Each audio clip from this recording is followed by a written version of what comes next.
Hello, my fellow broke aristocrats. I hope you're taking good care of yourself. It's me, Dr. Whimsy. I'm here with our broke aristocrats cat.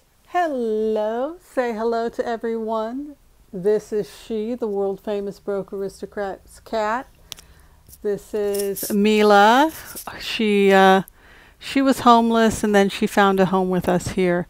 And she's a bit of a pain in the bottom, but we love her very, very much. Okay, today the subject is kind of interesting. The subject I decided to talk about is the fact that I'm really getting sick of frugal living. This happens a lot during no spend. There's something that happens to you psychologically during no spend where, by virtue of the fact that you have told yourself you cannot spend, by virtue of the fact that you've told yourself you have to be frugal, you have an emotional response. This is me, it might not be you. But my emotional response is that I start to feel like a depressed, poor person who never gets to have any fun. I never get to do anything. And then I begin to look at other people that have so many nice, wonderful things that I don't have. And then you get depressed. You start comparing yourself to the Joneses or the Kardashians or whoever it is. Hello. And you start to beat yourself up. And this, I think, is one of the main reasons why people fail at frugal living. It's the personal conversations we have. It's the coveting. It's the haves versus the have-nots. It's looking at other people who have something that I don't. For example, I don't own property.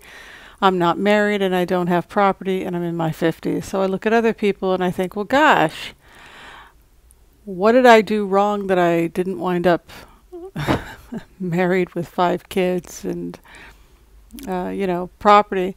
But then I talk to friends who are married or friends who have bought property, and they have all kinds of, challenges that I don't have. They go to a job that they feel soulless when they go to that job. They're very unhappy when they go to their job. But they have to go and they have to do this and they're dreaming of the day when it'll end.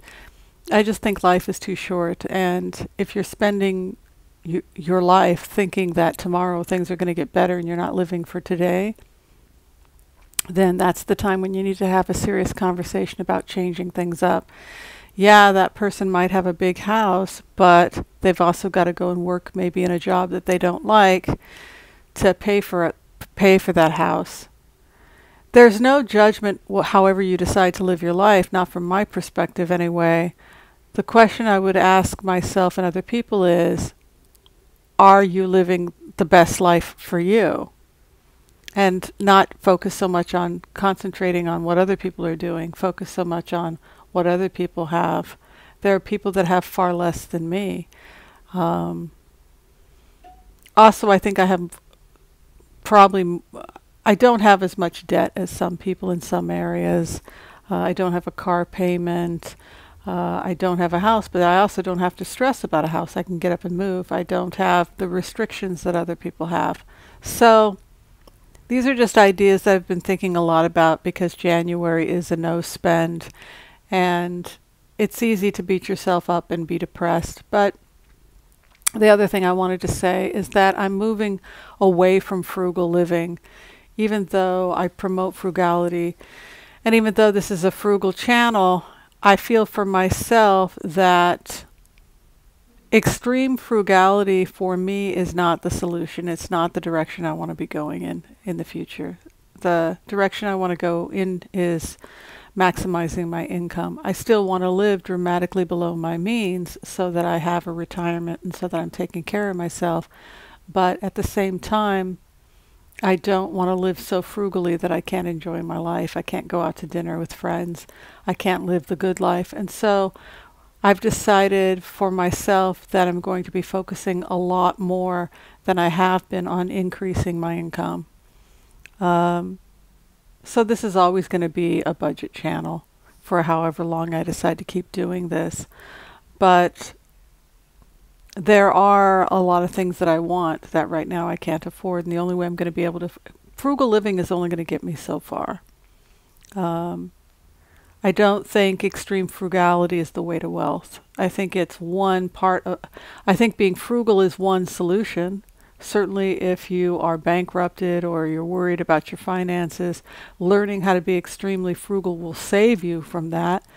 But I think the other solution is that we have to get our incomes up. We have to be making more money and thinking of creative ways that we can increase our salary. So that's really what my focus is going to be in 2018. That I was doing a lot of focusing on building my business in 2017 as well, and extreme frugality has helped me in terms of learning how to budget, learning how to live below my means, learning about money. I'm still learning about money.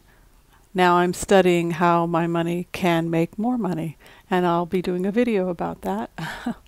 Anyway, so I'm going to just finish up with that, and don't beat yourselves up if you are doing a no spend and you feel kind of depressed. This always happens at the end of a no spend, particularly if you were extremely frugal.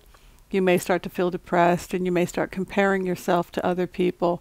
But there are so many things you have to look at when you're trying to determine whether or not somebody is living their best life. And how much money a person earns is not even, it doesn't even determine whether they're wealthy. If you are earning 20 million but living on 30 million, you're not wealthy. And if you're married but you're not happily married and you're not in a good situation, or you're living in that big beautiful house but you are late on the mortgage and you're stressed out and going to a job you hate and you're worried about foreclosure, then that's obviously not a good situation. So, all right, I want to thank you for listening to this Broke Aristocrats. Be sure and share, like, subscribe, and tell me what you're doing to take care of yourself. And also, if you are okay with extreme frugality, or if, like me, you're beginning to move more towards increasing your income stream and less on extreme frugality. Because I can tell you, extreme frugality depresses me. Frugality is okay, but I don't want to look forward to the next 20, 30 years that I'm alive being extremely frugal. That's just how I feel about it. Okay, thanks for watching, everybody. Take care. Bye-bye.